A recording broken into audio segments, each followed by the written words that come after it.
All right, good morning. Back-to-back wash and talks. Yesterday did the GT3. Today doing the quick wash on the M3. M3 is not really dirty, it's just covered in pollen. Never, ever just wipe your car down when you have pollen on the car. Just Google pollen under a microscope and it looks like a gosh darn spike ball. So you don't want to, a ball of spikes, you don't want to mess with that. So I'm gonna probably start putting this away here today. I got all of my chemicals out. We're working on the OG Master Collection. I talked more about that in the last video, the wash and talk of the GT3. This evening I'm gonna wash my Evo, but I'm going to mainly make that. I want to show you the Mosmatic undercarriage cleaner. But anyway, today's shirt to talk about is the old standard. Fix my microphone here. But this is the OG basic shirt. If you haven't, this is an XL.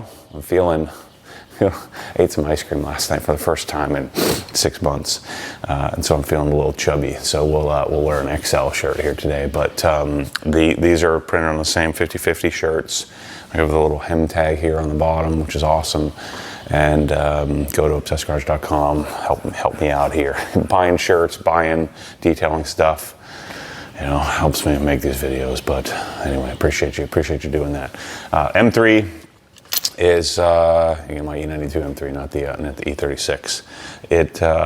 It's been sitting. I've driven it 3 or 4 times since I washed it last, and I'm going to just do a quick built hamber / GSF wash, but I'm gonna do the wheels. I'll show you what I'm gonna do. Let's get moving. Here's all the stuff. Look at this. This is one of everything. Everything that I use. The other thing that I've done in the store that I've been planning for quite some time is, if there's anything that I'm not actually using, there's some things I'm holding on to, like a detailing hoarder, I've eliminated. So like the little pen light, I would use the pen, the Match Pen R, not the Match Pen from Scan Grip. So why am I messing around with this? So Match Pen R is the one that I keep. Get rid of the other one. I never use the Multi-Match 8. I only use the Multi-Match 3. So why am I even carrying that? I never use the 6-inch backing plate polishers like the Milwaukee 21 and the LHR 21. So why am I even carrying that? It kind of got to the point to where I have a bunch of products. There's probably 35 or 40 different detailing products that don't belong. And I was kind of hanging on to them because I'm hoarding them, So the goal of Obsessed Garage is to provide solutions, the solutions that I propose you consider, and then there are progressions to those solutions. And in detailing, there's only one progression. There's only one brake buster, and it's cheap. Like high end and lower end, like in pressure washing, you have higher and lower end pressure washers, and then the question is, at a certain price point or at a certain place or stage in life, which is more the way I would think of it, what pressure washer would I be willing to accept, and is it good enough for that place? Whereas in detailing products, it's more of quantity. In a perfect world, I would have 12 of each pad, but in a basic world where I'm just starting out, or an entry level or basic package, I may only have 5 or 6.